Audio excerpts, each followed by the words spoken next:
Dictation 5 second बाद शुरू होगा। Ready start. माननीय सभापति महोदय, उन्होंने साफ कह दिया कि अगर सामूहिक खेती होती है तो इसमें भी मुझे कोई आपत्ति नहीं है।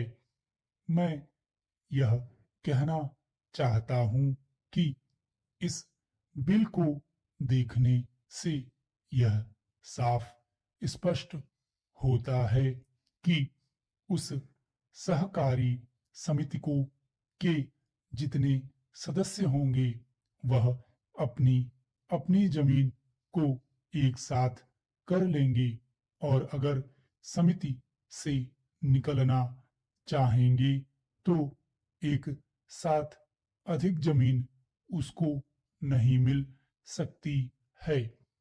इस बिल के संबंध में इस सदन के सरकारी दल वाले लोगों ने और विरोधी दल के लोगों ने बहुत सी बातें कही हैं।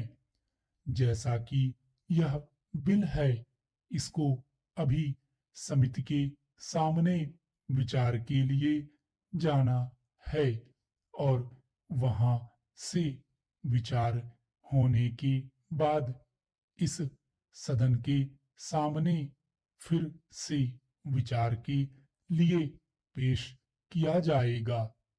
तब माननीय सदस्यों को पूरी तरह से यह अधिकार होगा कि जहां तक इसमें दी गई बातों का संबंध है उसमें परिवर्तन ला सकते हैं या उसको हटा सकते हैं। कल से जो बातें हो रही हैं वह सब नोट की गई हैं और मैंने बहुत सी बातों को सुना है।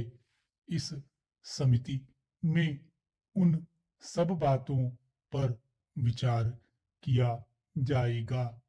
बहुत से माननीय सदस्यों ने इस तरह की बातें कही हैं, वह बहुत आवश्यक मालूम हुई हैं और जैसा कि मैंने कहा है उन पर विचार किया जाएगा। जहां तक सहकारिता का संबंध है, चाहे सरकारी दल वाले माननीय सदस्य हों चाहे विरोधी दल वाले माननीय सदस्य हों, सबकी यह मांग है कि जब हम जनता के राज में विश्वास करते हैं और अपने यहाँ जनता का राज स्थापित कर लिया है, जबकि देश में गरीबी है और उसका गलत लाभ भी उठाया जाता है, तब सहकारिता की बहुत आवश्यकता है। इसको रोकने की आवश्यकता है। यह सभी लोगों की राय है। जहां तक इस सहकारी बिल का संबंध है, बहुत से माननीय सदस्यों ने बहुत सी बातें इसके संबंध में कही हैं। मैं सब बातों का विवरण में तो उत्तर नहीं दे सकता हूँ, लेकिन मैं थोड़े में विशेष बातों का उत्तर देने का प्रयत्न करूँगा। जैसा मैंने अभी कहा, जब हमने अपने यहाँ जनता का राज स्थापित किया है तो हमें अपने समाज के ढांचे को बदलना पड़ेगा।